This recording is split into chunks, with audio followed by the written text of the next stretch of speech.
Everybody, welcome to the August 31st operational briefing. This morning our objectives remain the same, so we're going to jump right into weather. Tom?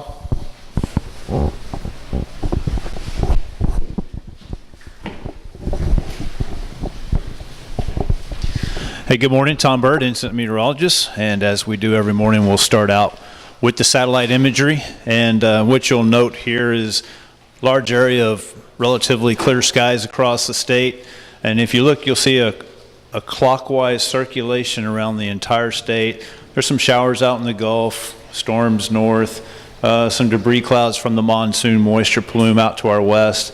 But we sit underneath that large area of high pressure that's suppressing everything over the state right now. There's your radar imagery this morning. You have a little bit of Gulf showers trying to come in off the Texas, into the Texas coast. But as they move into that high pressure area, they're getting squelched and kind of beat back, and so they're really not making any progress into the state. This is a look back at yesterday's lightning across the state. And compared with Wednesday, so 2 days ago, we had a lot more activity in the east and east central branch. This is what we saw yesterday. With that high pressure building back over us, it really limited the amount of activity we had storm-wise, and that's what the rainfall looked like. This was in the evening hours out here, and this was the daytime showers and storms that we saw yesterday.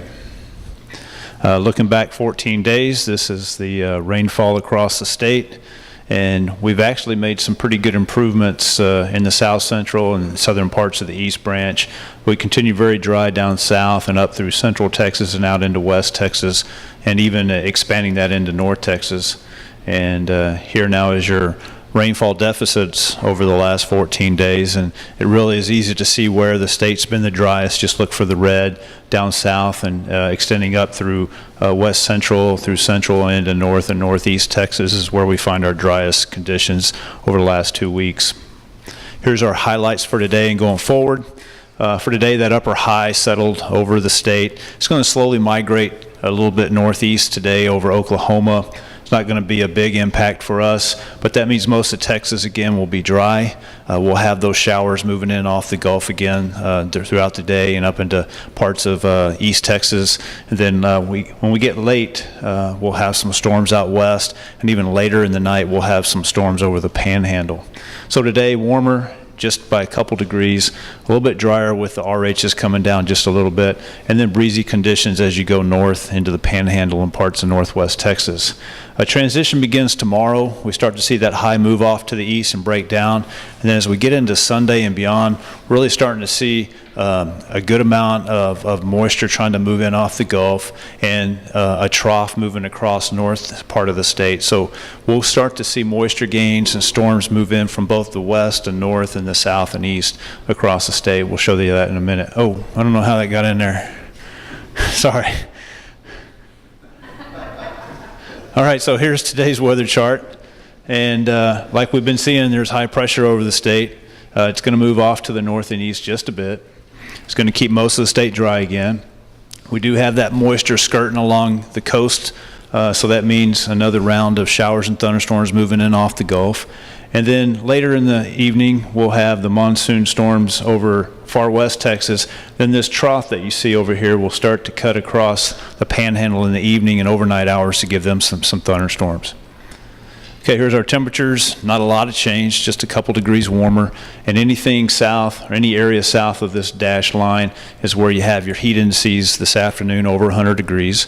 And that's expanded over what we've seen the last few days. So, what that means to your body is your body can't effectively cool itself. You can drink all the water that you want, but that's not what you need to do. You need to find shade, cool, and take breaks to cool your body down, because your body just can't evaporate your sweat well enough to cool yourself down. Okay, there's your relative humidities this afternoon. An expanded area below 30% relative humidity creeping back into central Texas. Still pretty fair RHs along the coast. There's your winds, real uniform again, like we've been seeing a good southeast push across the state until you get north. It's more southerly. a little area of breezy as you look south on the coast, out through West Texas and into the Panhandle areas. And here's where we think the showers and the storms will be this afternoon across the state. Here's what the model looks like. This is during the daylight hours. We think we'll see showers coming in off the Gulf Coast, and then just a little bit of peppering of light activity in East Branch. Here's what the rainfall we think look like over the course of the day. And this is going forward now through the weekend. The high pressure breaks in two, basically. We get this weakness between it, a trough moving in from the northwest, start to see Gulf moisture in with these little disturbances starting to track in. This will squeeze the state from both ends and start to pull that moisture in and give us better shots of showers and thunderstorms as we move all the way in through the next week. We don't see that high building back over us, so that gives us hope. We'll see a more moist pattern.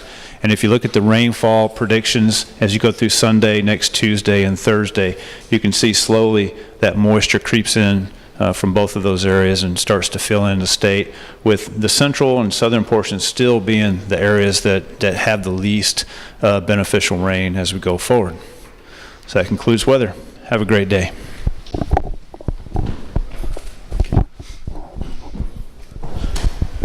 Good morning, Rich Gray in operations. Yesterday was a fairly light day across the state, but we did have activity. East Zone had 2 fires. Those are wrapped up 100%. South Branch had 2 fires. Energy fire in Live Oak County's 30 acres, 100% contained. Fairly significant lightning activity in South Texas. So Kennedy County had 3 starts. Was the golf complex. They up at 310 acres and don't anticipate any resources back on that today. The 1 fire in Central Branch, 908 fires, 65 acres, 90% contained, and we'll have units back out on that today to finish that up. Most all the staging areas, very limited changes through the weekend, a few overhead demobbing, a few new folks coming in, so just be cognizant of that.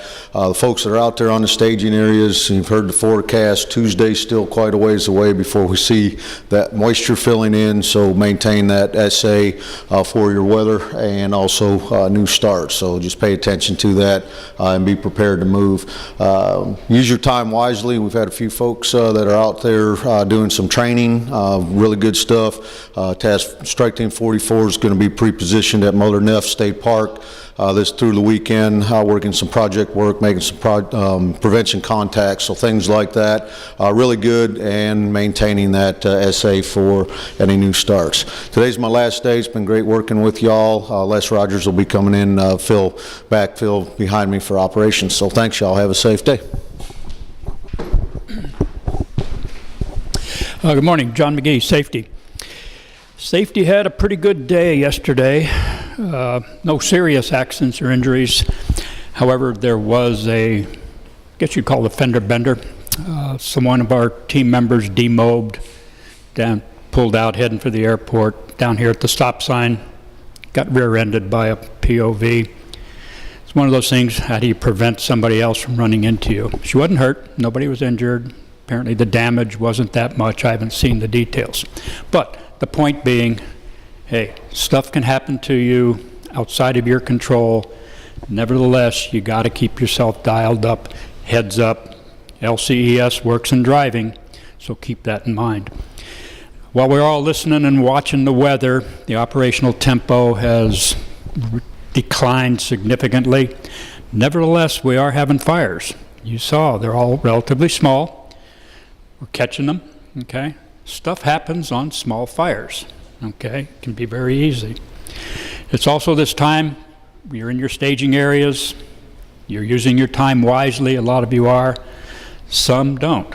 You get bored, and it's easy. It's human nature. When you're out there rocking and rolling, you're out there fighting a fire, it's easy to stay dialed up and tuned in. It's when the tempo is low that you start losing your focus, okay? And that's the challenge, and it's all mental discipline. You gotta keep your head in the game. We're all professionals, you know that, we tell you all the time, but it's up to you to do that. A lot of the staging areas, they're using their time wisely. They're practicing the medical incident report, they're practicing getting people off the dozer lines that break a leg or what have you. That's a good example of using it. Lastly, the IAP has a message in there about unburned fuel between you and the fire. Situation number 8, shout and watch out. I put that in there specifically because I've mentioned it a day or two about an incident out west where crews were burning out behind a dozer line, got ahead of their headlights, they got hooked, the fire cut off their escape route. Okay, they were indirect. That's what we do here in Texas a lot of. We construct dozer line and when we burn out. You got to have LCES in place. That's the basics, okay? So keep that in mind, keep an eye on each other, and we'll all be back again tomorrow.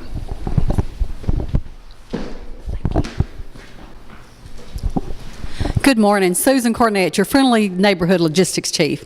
Okay, this is August 31st, and what that means to us today is it's the end of the fiscal year for the Texas Forest Service. So logistically, what that means tomorrow is we're going to have a new incident number, new O numbers, E numbers, C numbers, and S numbers. So keep that in mind as you're doing your time. Make sure your time's up to date. And if you have any replacement requisitions, claims, any concerns, please get those to us because, again, it's going to be the end of the fiscal year and we need to address those. So with that, any questions, give me a shout or call or email IMT logistics@tfs.tamu.edu and have a fabulous day.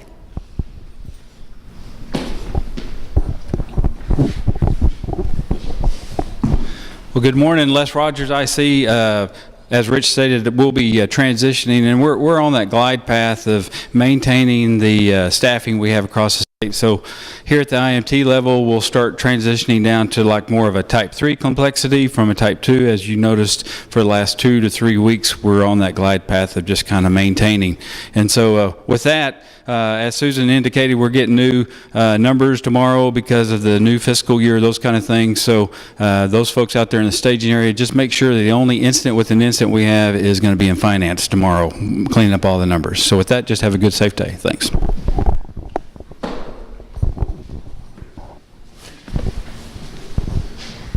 All right, ladies and gentlemen, that concludes the operational brief for today. Go out there, be safe,